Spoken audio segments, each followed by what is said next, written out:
अवधूत चिंतन श्री गुरुदेव दत्त. श्री स्वामी समर्थ. तुम्हा सर्वांचं आपल्या चॅनलमध्ये खूप खूप मनापासून स्वागत. आषाढ महिना महिलांनो सुरू झालेला आहे. खरं तर आषाढ महिना अतिशय पवित्राचा महिना आहे आणि आषाढ महिन्यापासूनच खऱ्या अर्थाने सणाला सुरुवात होते आणि हे सण संक्रांतीपर्यंत चालतात आणि चातुर्मासही आषाढ महिन्यातच सुरू होतो. या संपूर्ण आषाढ महिन्याचं काय वैशिष्ट्य आहे आणि आपल्याला काय करायचं आहे, काय काय गोष्टींची काळजी घ्यायची आहे आणि कुठले नियम पाळायचे आहे, त्या संदर्भातली माहिती आपण आज बघणार आहोत. तर चला व्हिडिओला सुरुवात करूया. सगळ्यात आधी तर आषाढ महिना महत्वाचा काय आहे?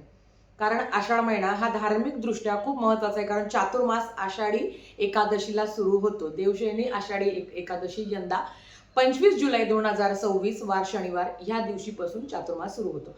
आता आषाढ महिन्यात आषाढी एकादशी, आषाढी अमावस्या आणि गुरुपौर्णिमा हे 3 अतिशय महत्वाचे सण आल्यामुळे आषाढ महिन्याला पण अनन्यसाधारण महत्व आहे. सगळीकडे हिरवळ आहे, वातावरण एकदम थंड झालेलं असतं आणि त्याच्याच बरोबर ह्याच हिरवळीमुळे आपल्याला निसर्गाचा सुद्धा आनंद घेता येतो आणि व्रतवैकल्य सुद्धा करू शकतो. तुम्हाला माहिती का, आषाढ महिना हा भगवान विष्णूंना समर्पित आहे आणि त्यातल्या त्यात आषाढ महिन्याचा प्रत्येक गुरुवार तेवढाच महत्वाचा आहे. आजच गुरुवार आहे तर म्हणून म्हटलं तुमच्यासोबत ही माहिती शेअर करूया. आता बघा, आषाढ महिन्यामध्ये कुळाचार केला जातो कारण आषाढ महिन्यातच गुप्त नवरात्र सुद्धा असते. आता आपण ऐकलं आहे, आता काही ठिकाणी आषाढाला आखाड पण म्हणतात की आखाड तळायचा. आता काही गावांमध्ये हे वाक्य वापरले जातं की आखाड तळायचा आहे. काही ठिकाणी देवाला नैवेद्य देण्याची प्रथा आहे, तर काही ठिकाणी कुळाचार करण्याची प्रथा आहे. आपण बघितलं असेल, सुट्ट्यांमध्ये जे लोकांना देवाला जाणं शक्य होत नाही त्यांच्या मूळ पीठावर ते आषाढ महिन्यात आवर्जून जातात. कारण एक तर गुप्त नवरात्री आहे आणि त्याच्याच बरोबर येतं हे आपल्याला आपल्या कुळदेवीचा मानपान करायचा असेल तर आषाढ महिना हा अतिशय पवित्र महिना मानला जातो. आता काय करायचं ना ते तुम्हाला आधी सांगते. या संपूर्ण आषाढ महिन्यात जर तुमची इच्छा असेल की तुमच्या मूळ पीठावर जाऊन आई भगवतीची पूजा करावी, तिची भेट घडून आणावी, जर आपल्याकडे टाक असेल तर नक्कीच तुम्ही आई भगवतीची भेट घडून आणू शकता. किंवा त्याच्याच बरोबर मूळ पीठावर जाऊन आई भगवतीचा मान सन्मान जर तुम्हाला करायचा असेल तर हा महिना अतिशय उत्तम आहे. ज्यांना सुट्ट्यांमध्ये जमत नाही त्यांनी आषाढ महिन्यात आवर्जून जावं.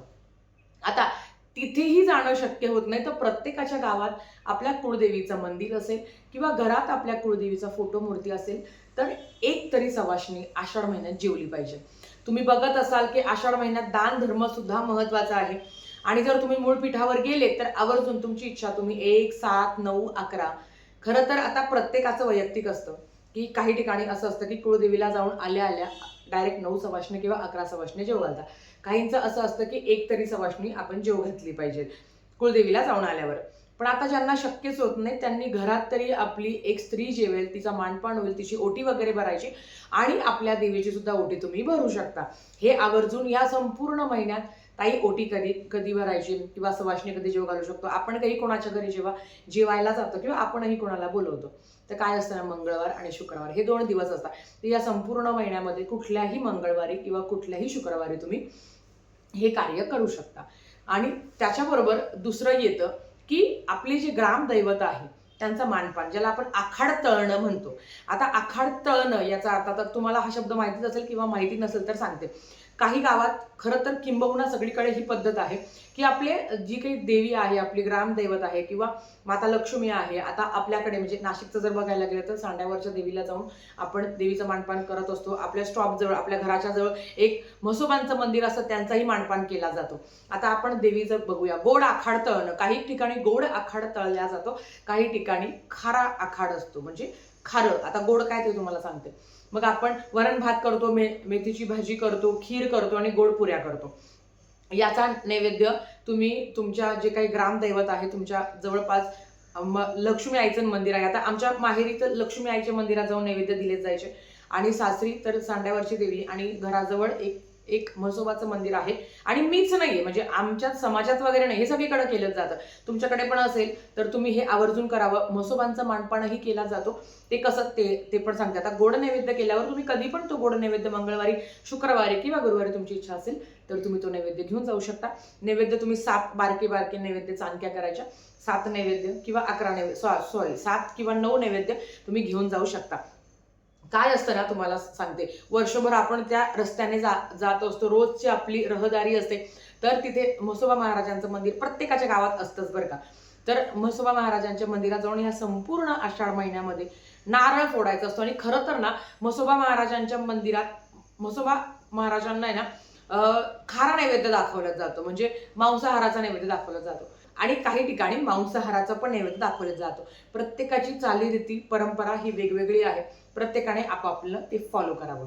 आता ह्या 2 गोष्टी झाल्या. आषाढ महिन्यामध्ये काय गोष्टी आहे, ह्या संपूर्ण आषाढ महिना हा भगवान विष्णूंना समर्पित आहे. चातुर्मास लवकरच सुरू होणार आहे. या संपूर्ण आषाढ महिन्यामध्ये ना तुम्हाला सांगते, आणि खरं तर गुरुवारी, म्हणजे गुरुवार तर खूप महत्वाचा आहे आणि रोज प्रत्येक दिवस हा महत्वाचा असतो, पण आषाढी गुरुवार खूप महत्वाचा आहे. नाही ना काही तुम्ही विष्णू सहस्त्रनाम, व्यंकटेश स्तोत्र किंवा एक माळ तरी ओम नमो भगवते वासुदेवाय नमः या मंत्राची करायची. आषाढ महिन्यामध्ये तुळशीचं अर्चन केलं जातं आणि आषाढ महिन्यामध्ये भगवान विष्णूंची जास्तीत जास्त सेवा केली जाते.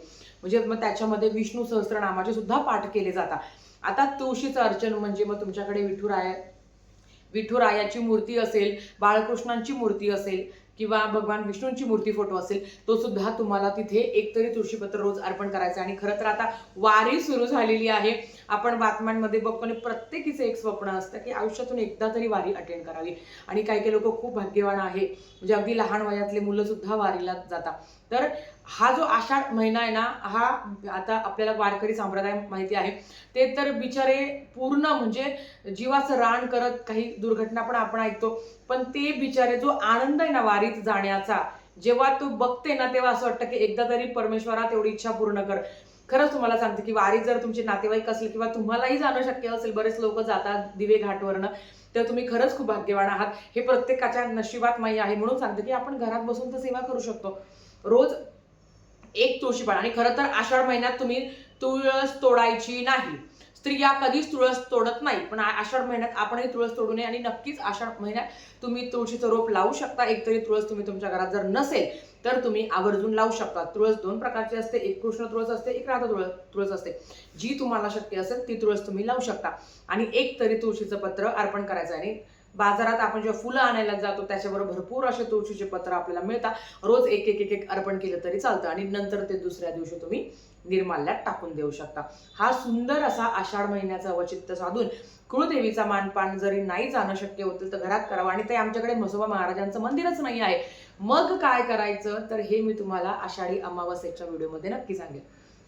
आता ज्या काही गोष्टी सांगितल्या आहेत त्या संपूर्ण महिन्याभर करण्याचा प्रयत्न करा.